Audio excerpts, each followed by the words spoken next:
வணக்கம் நண்பர்களே. நாம் இன்றைக்கி இந்த வீடியோவில் என்ன ஒரு முக்கியமான தகவலை பற்றி பார்க்க போகிறோம் அப்படின்னு சொல்லிட்டு பார்த்தீங்கன்னா, சிங்கர் ஸ்வாகதா கிருஷ்ணன் வந்து இன்றைக்கி தனக்கு நேர்ந்த அந்த பாலியல் துன்புறுத்தலை பற்றி வெளிப்படையாக பேசியிருந்தாங்க. அதுக்கு நிறைய எதிர்மறை விமர்சனங்களையும் அவங்க சந்திச்சுட்டு வர இந்த நிலைமையில் அவங்களுக்கு ஆதரவாக நிறைய மியூசிக் டைரக்டர்லேருந்து நிறைய சிங்கர்லேருந்து அவங்களுக்கு வெளிப்படையாக ஆதரவு தெரிவிச்சுட்டு வராங்க. அந்த வகையில் சிங்கர் ஸ்வேதா மோகன் வந்து சொன்ன விஷயங்கள் தான் இன்றைக்கி சமூக வலைதளங்களில் மிகவும் பேசுபொருளாக இருக்குது அப்படின்னே சொல்லலாம். ஏன்னு பார்த்தீங்கன்னா, ஒரு சிங்கருக்கு இந்த மாதிரி வெளிப்படையாக ஆதரவு தெரிவித்து பேசுகிறது அப்படிங்கிறது ஒரு பெரிய விஷயம். ஏன்னா அதுக்கு உண்மையிலே ஒரு கட்ஸ் அப்படிங்கிறது வேணும். ஏன்னா அந்த மாதிரி ஒரு விஷயத்த பண்ணுறதுக்கு ஒரு போல்ட்னஸ் அப்படிங்கிறது வேணும். அது கண்டிப்பாக ஸ்வேதா மோகன் கிட்ட இருக்குது அப்படின்னே சொல்லலாம். ஏன்னா ஆல்ரெடி ஜேம்ஸ் வசந்தன் வந்து ரொம்ப வெளிப்படையாக இன்றைக்கி ஸ்வாகதா கிருஷ்ணனுக்கு ஆதரவு தெரிவிச்சிருந்தார். அது மட்டும் கிடையாது, கண்டிப்பாக இப்போ லீடிங்கில் இருக்கிற நிறைய மியூசிக் டைரக்டர் இந்த விஷயத்தை முக்கியமான விஷயமாக கருதி தங்களுடைய கருத்துக்களை இதுக்கு தெரிவிக்கணும் அப்படிங்கிற மாதிரி ஒரு ரெக்வஸ்ட்டையும் கொடுத்துருந்தாரு. அந்த வகையில் பார்க்கும்போது ஸ்வாகதா கிருஷ்ணனை பற்றி ஸ்வேதா மோகன் பேசின விஷயங்களை பற்றி தான் நாம் இந்த வீடியோவில் டீட்டெயிலாக பார்க்க போகிறோம். வீடியோக்குள்ளே போகிறதுக்கு முன்னாடி நீங்கள் நம்ம சேனலுக்கு புதியவராக இருந்தால் மறக்காமல் சிபி ட்ரெண்டிங்கை சப்ஸ்கிரைப் பண்ணி ஃபாலோ பண்ணிக்கோங்க. வாங்க வீடியோக்குள்ளே போகலாம். சிங்கர் ஸ்வேதா மோகன் வந்து என்ன சொல்லியிருக்காங்க அப்படின்னு சொல்லிட்டு பார்த்தீங்கன்னா, ரீசெண்டாக ஒரு இன்டர்வியூவில், அதாவது நீங்கள் வந்து ரொம்ப கஷ்டப்பட்டு உங்களுடைய உயிரை கொடுத்து ஒரு பாடலை பாடியிருப்பீங்க. ஆனால் அந்த பாடல் திரையில் வரத்துக்காக ரொம்ப வெயிட் பண்ணியிருப்பீங்க. அப்படி திரையில் வரும்போது அந்த பாடல் உங்களுக்கு பதிலாக வேற ஒருத்தர் பாடியிருந்தால் உங்களுக்கு எப்படி இருக்கும்? அந்த மாதிரி நிறைய விஷயங்கள் வந்து நிறைய சிங்கர்ஸுக்கு நடந்திருக்கு. அதில் நானும் ஒருத்தி. நிறைய இடத்துல, அதாவது இன்றைக்கி திரையில் இருக்கிற நிறைய பாடல்கள் வந்து நான் பாடினது, ஆனால் அது இன்னைக்கு திரைக்கு வரும்போது வேற ஒருத்தரோட வாய்ஸில் வரும். அந்த மாதிரி நிறைய அவமானங்களை நான் சந்திச்சிருக்கேன். ஆரம்பத்தில் அறிமுகமாகும் போதே நிறைய கஷ்டங்களை இன்னைக்கு சிங்கர்ஸ் வந்து சந்திக்கிறாங்க. அதாவது பிரபலமான ஒரு குடும்பத்திலேருந்து வரவங்களுக்கு இந்த ப்ராப்ளம் அப்படிங்கிறது வராது. ஆனால் வாய்ப்புக்காக முட்டி மோதி வரவங்களுக்கு இந்த ப்ராப்ளத்தை கண்டிப்பாக அவங்க சந்திச்சிருப்பாங்க.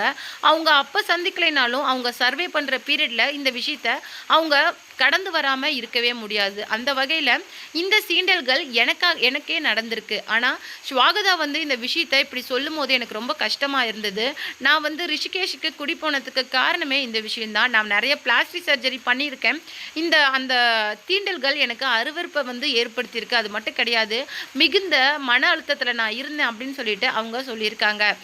அதுக்கு நிறைய கமெண்ட் வரதை பார்க்கும்போது தான் எனக்கு மிகவும் கஷ்டமாக இருந்தது. அதாவது நீங்கள் இத்தனை நாள் சொல்லாமல் 7 வருட இடைவெளிக்கு அப்புறமேலே இதை சொல்கிறதுக்கு என்ன பெரிய காரணம் இருக்க போகுது? எல்லாம் பணத்துக்காக தான், வாய்ப்புக்காக தான் அப்படின்னு சொல்லிட்டு நிறைய பேர் சொல்கிறத நான் என்னால் கேட்க முடியுது. அது உண்மையிலேயே எனக்கு ரொம்ப கஷ்டமாக இருக்குது கேட்கும்போது. ஒரு பெண் வந்து தனக்கு ஏற்பட்ட அந்த துன்புறுத்தலை, அச்சுறுத்தலை அவங்க சொல்கிறாங்க அப்படின்னா, இந்த 7 வருடம் அவங்க அந்த தனக்கு அவங்க சொல்கிறதுக்கான அந்த ஒரு தைரியத்தை வரவழைக்கிறதுக்கே அவங்களுக்கு 7 வருடங்கள் ஆயிருக்கு அப்படின்னா அது கண்டிப்பாக உண்மைதான். ஏன்னா அவ்வளவு சீக்கிரம் பெண்கள் தனக்கு நடந்த இந்த பாலியல் துன்புறுத்தல்களை வெளியில் சொல்கிறதுக்கு அவமானப்படுவாங்க.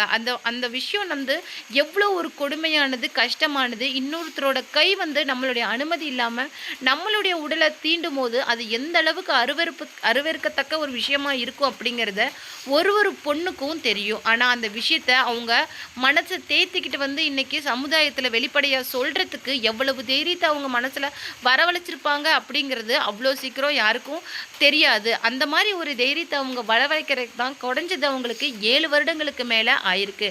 இந்த விஷயம் தெரியாத நபர்கள் நிறைய பேர் என்ன சொல்கிறாங்க அப்படின்னு சொல்லிட்டு பார்த்தீங்கன்னா, அப்போ அந்த மியூசிக் டைரக்டர் 50,000 1 லட்சத்தில் சம்பளம் வாங்கியிருப்பார்.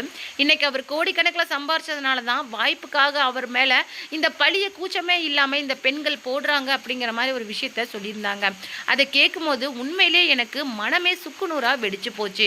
ஒரு பெண் தான் இந்த மாதிரி ஒருத்தரால் பாதிக்கப்பட்டிருக்கேன் அப்படின்னு சொல்லிட்டு அவங்களுடைய பேரை கூட சொல்லாமல் அவங்க அந்த விஷயத்த சொல்கிறாங்க. அப்படிங்கும்போது அவங்களுக்கு ஏன் இந்த சொசைட்டி வந்து ஒரு அரவணைப்பை கொடுக்க மாட்டேங்குது?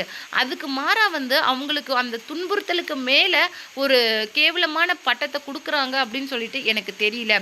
ஸ்வாகதா பேசுகிற மாதிரி நிறைய விஷயங்கள் இன்றைக்கி இந்த சமுதாயத்தில் நிறைய பெண்கள் பெண்களுக்கு நடந்திருக்கு. ஆனால் அதை சின்மை மாதிரியோ ஸ்வாகதா மாதிரியோ யாரும் அதிகமாக வெளியில் சொல்கிறதில்ல. வெளியில் சொல்லாததுனால இந்த விஷயம் இப்போ நடக்கலை அப்படின்னு சொல்லிட்டு சொல்லக்கூடாது.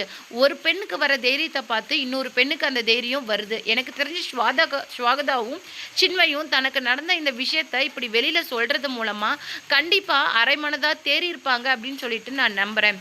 அவங்களுக்கு உங்களால் குறைஞ்சபட்சம் ஆறுதல் தெரிவிக்க முடியலன்னா கூட தயவுசெய்து இந்த மாதிரி வாய்ப்புக்காக பணத்துக்காக 7 வருடம் கழிச்சு தனக்கு நடந்த இந்த கேவலத்தை சொல்கிறாங்க, வெக்கமா இல்லையா அப்படின்னு சொல்லிட்டு அந்த பெண்ணை பார்த்து யாரும் கேட்காதீங்க. ஏன்னா அந்த அளவுக்கு ஒரு கேவலமான பிறவியாக பெண்கள் யாருமே இருக்க மாட்டாங்க. பெண்கள் சாதிக்கணும் அப்படிங்கிறதுக்காக நிறைய பேர் இன்றைக்கி சிங்கிங் மட்டும் கிடையாது, நிறைய விஷயங்களை பண்ணிகிட்டு இருக்காங்க.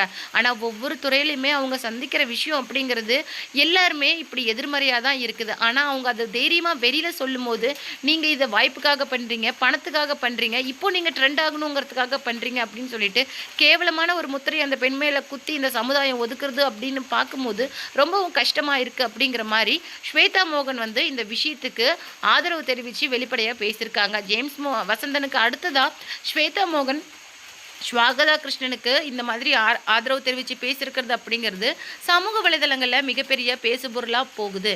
இதை பற்றி நீங்கள் என்ன நினைக்கிறீங்க அப்படிங்கிற உங்களுடைய கருத்துக்களை மறக்காமல் நம்மளுடைய கமெண்ட் பாக்ஸில் தெரிவிங்க. 2026 எலெக்ஷனில் மிகப்பெரிய ஒரு வெற்றியை இன்றைக்கி தாவேகா ஈட்டியிருக்கு அப்படின்னே சொல்லலாம். கிட்டத்தட்ட 34.9% வாக்குகள் வாங்கி, அதாவது கிட்டத்தட்ட 1,70,00,000 வாக்குகளை வாங்கி இன்றைக்கி 108 சீட்டை வாங்கி தனிப்பெரும்பான்மைக்கு இன்னும் 10 இடங்களே தேவைப்படுற நிலைமையில் தாவேகா ஒரு மிகப்பெரிய வரலாறை படிச்சிருக்கு அப்படின்னே சொல்லலாம். கிட்டத்தட்ட 1976 நடந்த ஹிஸ்ட்ரியை ரீரைட் பண்ணியிருக்காங்க அப்படின்னே சொல்லலாம்.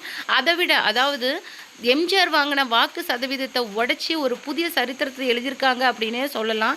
இவ்வளவு நாள் நிறைய செலிபிரிட்டிஸ், அதாவது சிவகுமார், சத்யராஜ் அப்படின்னு சொல்லிட்டு நிறைய பேர் வந்து பேசின வசனங்கள் என்ன அப்படின்னு சொல்லிட்டு பார்த்தீங்கன்னா, எம்ஜிஆர் எல்லாருமே எம்ஜிஆர் ஆகிட முடியாது அப்படிங்கிற மாதிரி ஒரு அலிகேஷனை தான் இன்றைக்கி விஜய் மேலே முன் வச்சுருந்தாங்க. ஆனால் அதை உடைச்சி எரிஞ்சிட்டு தாவேகா வந்து 108 இடங்களை 100க்கு மேலே இடங்களை பிடிச்சி வரலாற்று சாதனை பண்ணியிருக்காங்க அப்படின்னே சொல்லலாம். அந்த வகையில் பார்க்கும்போது இன்றைக்கி அடுத்து மிச்சம் இருக்கிற சீட்லாம் வந்து மேக்ஸிமம் வந்து ஒரு 50 ஒரு 100 வித்தியாசத்தில் தாவேகா வந்து கோட்டை விட்டிருந்தாலும், ஆனால் ஜெயிச்சங்களுக்கு அடுத்தபடியாக 2வது இடத்துல தான் இருக்காங்க அப்படிங்கிறது இன்னும் மிகப்பெரிய விஷயமா பார்க்கப்படுது. அந்த வகையில் பார்க்கும்போது 2 வாரம் வந்து ஆளுநர்கிட்ட டைம் கேட்டிருக்காங்க பெரும்பான்மையை நிரூபிக்கிறதுக்கு.